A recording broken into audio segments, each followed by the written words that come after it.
वृंदावन में मीठे आनंद का अनुभव करने वाले अवश्य पढ़ें ये सत्य कथा। श्री वृंदावन की व्रज भूमि में रहने वाला चंदन अपने माँ बाप का इकलौता बेटा था। दिन भर वो व्रज की रज में लोटपोट रहता, अपने सखाओं के साथ अठखेलियाँ करता, सखाओं के साथ गैयाँ चराने जाता। शाम होने पर यमुना जी में स्नान करके वापस घर आकर माँ बाप के चरण छूकर प्रसादी पाता। यही उसकी दिनचर्या थी। चंदन में धीरे धीरे ठाकुर जी के प्रति सखी भाव जागृत होने लगा। अब वह ठाकुर जी की सखियों की तरह चलता, कभी कभी सर पर चुनरी ओढ़ता और कभी आँखों में काजल लगा लेता। एक दिन उसके मामा, जो कि बनारस शहर में रहने वाले थे, वृंदावन आए। जब उन्होंने चंदन को सखी भाव में देखा तो हैरान होकर चंदन की माँ से बोले कि चंदन तो आपका इकलौता बेटा है, इसको थोड़ा पढ़ा लिखा लो ताकि वह कुछ काबिल बन सके। चंदन के माता पिता उसके मामा की बात सुनकर सोचने लगे कि हाँ, कह तो यह ठीक ही रहा है, और उन्होंने चंदन को उसके मामा के साथ शहर में पढ़ने के लिए भेज दिया। शहर में पहले तो चंदन का मन नहीं लगा, लेकिन धीरे धीरे उसका मन वहाँ लग गया और बड़े अच्छे से पढ़ाई करने लगा। चंदन अब बड़ा होने लगा था। चंदन चाहे शहर में रहकर वहाँ रच बस गया था, लेकिन उसके अंदर व्रज रस का रस कूट कूट कर उसके प्रत्येक रोम रोम में बसा हुआ था, जो कि उसको कभी भी ब्रज से दूरी नहीं कराता था। इसलिए वह अपने आप को वहाँ अकेला नहीं समझता था, क्योंकि वह अपने अंदर ही पूरे आनंद में रहता था। चंदन की कक्षा में एक छात्रा उसकी सखा बन गई, जिसका नाम ललिता था। ललिता के माता पिता का बचपन में ही स्वर्गवास हो चुका था। वह अपने नाना नानी के साथ रहती थी। वह बहुत ही सीधी सादी लड़की थी। चंदन और ललिता की खूब बनती थी। स्कूल खत्म होने पर दोनों एक साथ ही आगे की पढ़ाई के लिए कॉलेज में प्रवेश हुए। वहाँ पर एक साथ पढ़े। चंदन की पढ़ाई अब खत्म हो चुकी थी। वह अपने घर वृंदावन धाम जाने के लिए तैयार हुआ तो उसने ललिता को कहा, क्या तुम मेरे साथ वृंदावन धाम चलोगी? तो ललिता ने अपने नाना नानी की आज्ञा लेकर चंदन के साथ जाना स्वीकार कर लिया। जब चंदन अपने मामा जी से विदा लेकर वृंदावन धाम पहुंचा तो वृंदावन में कदम रखते ही चंदन के हाव भाव बदल से गए। वह तो एकदम से सखी भाव में आ गया। उसकी चाल नर से नारी जैसी हो गई। वह अपनी कमर में हाथ रखकर चलने लगा। अचानक से उसकी चाल में आए परिवर्तन को देखकर ललिता हैरान होकर उसको देखती रही, लेकिन वह बोली कुछ नहीं। अब चंदन अपने घर पहुंच चुका था। घर जाकर उसने अपने माता पिता के चरण छुए और ललिता के बारे में उनको बताया। ललिता की सुंदरता और सादगी को देखकर चंदन के माता पिता भी बहुत प्रसन्न हुए। काफ़ी दिन हो चुके थे ललिता को वृंदावन आए हुए, तो जब उसने चंदन से जाने की आज्ञा मांगी तो चंदन ने अचानक से उसको कहा कि क्या तुम मेरी जीवन संगिनी बनोगी? अचानक से यह सुनकर ललिता लज्जा से घबरा सी गई और उसने मुस्कराकर हाँ में हामी भर दी। अब उन दोनों की शादी बड़ी धूमधाम से संपन्न हो गई, लेकिन ललिता को कभी कभी चंदन का व्यवहार अजीब सा लगता था। चंदन कभी कभी अपनी आँखों में काजल लगाकर, सर पर चुनरी ओढ़कर, कमर पर हाथ रखकर न जाने कौन सा नृत्य करता और किसको रिझाता रहता। ललिता को यह सब समझ नहीं आता।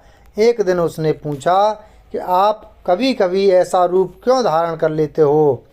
तो चंदन मुस्कुराकर उसकी तरफ देखने लगा और तभी उसने मन में कुछ निश्चय किया और कहा कि प्रिय, तुम सुबह तैयार हो जाना, मुझे तुम्हें कहीं पर ले जाना है। ललिता को कुछ समझ नहीं आया, लेकिन पति की आज्ञा को मानकर वह जल्दी सुबह उठकर तैयार हो गई। चंदन उसको बरसाना धाम ले गया और किशोरी जी के निज महल में जाकर उसने अपने पाँव में घुंघरू बांधकर, आँखों में काजल लगाकर, कमर पर चुनरी बांधकर नृत्य करना शुरू कर दिया। ललिता उसको देखकर हैरान हो रही थी कि अचानक से चंदन को क्या हो गया है। वह तो बस अपनी धुन में किशोरी जू के आगे नृत्य करता जा रहा था। उसका नृत्य इतना मंत्रमुग्ध करने वाला था कि वहाँ पर आए सभी भक्तजन ठिठक कर उसके नृत्य का आनंद ले रहे थे। बाहर से कभी कभी पवन का एक झोंका आकर चंदन के नृत्य का आनंद ले जाता और कभी कभी सूरज की किरणें अंदर आकर चंदन के पैरों में बजते नूपुर से निकली राधे राधे की ध्वनि को सुनकर आनंदित हो जाती। जब चंदन थोड़ा शांत हुआ तो उसने ललिता को बताया कि यह हमारी लाडली सरकार हैं, इनको नमन करो। ललिता को तब भी कुछ समझ न आया, वह अभी भी असमंजस में थीं। किशोरी जी को प्रणाम करके वह वापस वृंदावन आ गए। दूसरी ओर उसी शाम ठाकुर जी और किशोरी जी यमुना जी में नौका विहार करने के लिए निकले। नौका बहुत ही सुंदर तरीके से सजी हुई थी।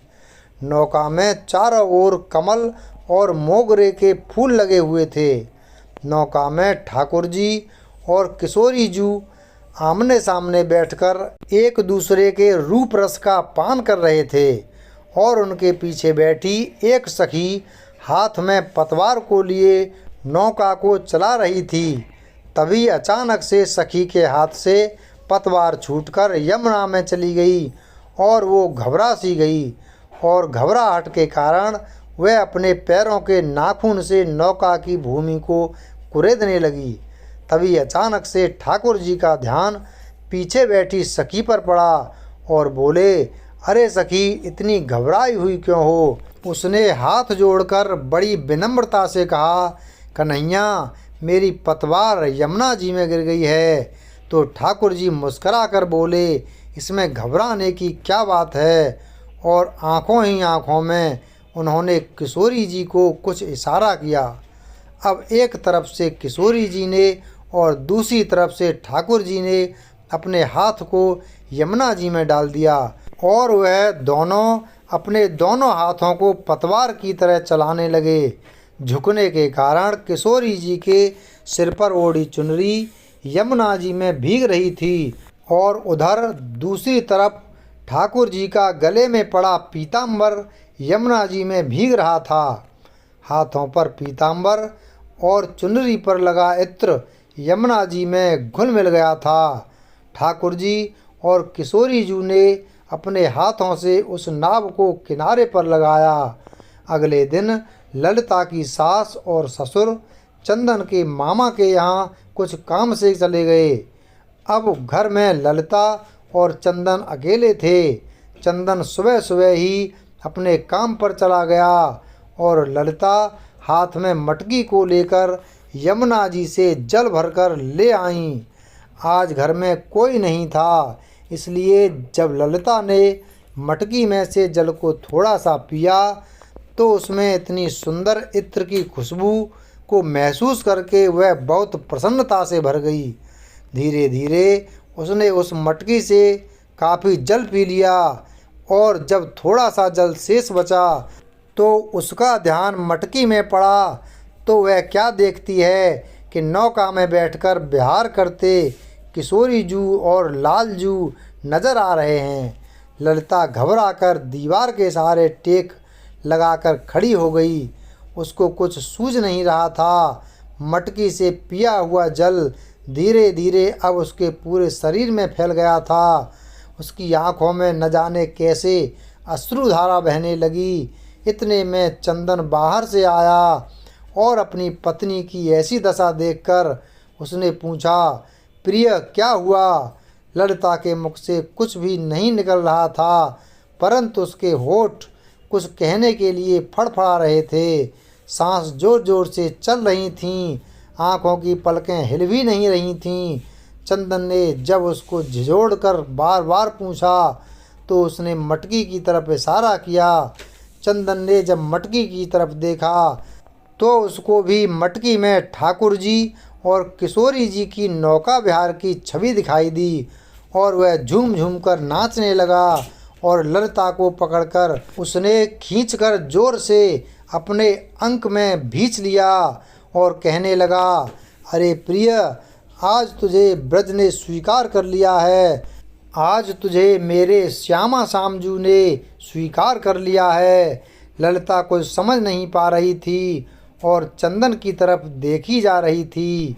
तो चंदन ने उसको समझाते हुए कहा कि तुम्हारे कोई पुण्य कर्म थे जो तुझे ब्रज में कदम रखने का सौभाग्य प्राप्त हुआ, लेकिन ब्रज में कदम रखकर तुम्हें सुख प्राप्त हो रहा था, लेकिन उस सुख को आनंद में बदलने के लिए तुझे किशोरी जी की आज्ञा की प्राप्ति जरूरी थी।